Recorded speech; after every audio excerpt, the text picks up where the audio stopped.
আল্লাহ। কারণ যার সাথে আজকে গান করতেছি উনি, ওনার সাথে যে গান করে আমি টিকে থাকবো ওই ক্ষমতা আসলে আমার নাই। কিন্তু পালা যেহেতু দিয়া দিছে, পালার ভূমিকা রক্ষা করার জন্য আমার আপ্রাণ চেষ্টা করতেই হবে। কথার পৃষ্ঠে যে কথা আসে এটা বলতেই হবে। এই জন্য যদিও আছি বিকায় দেয়, তারপরেও পালা দিছে শরীয়ত।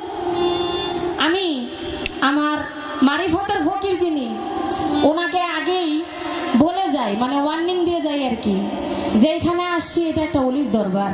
অবশ্যই সারা রাত্র পালা মোতাবেক গান আমরা করব, তবে দরবারের দিকে লক্ষ্য রেখে দু একটা গানও আমার, অর্থাৎ দয়ালের গুণ কীর্তন করতে হবে।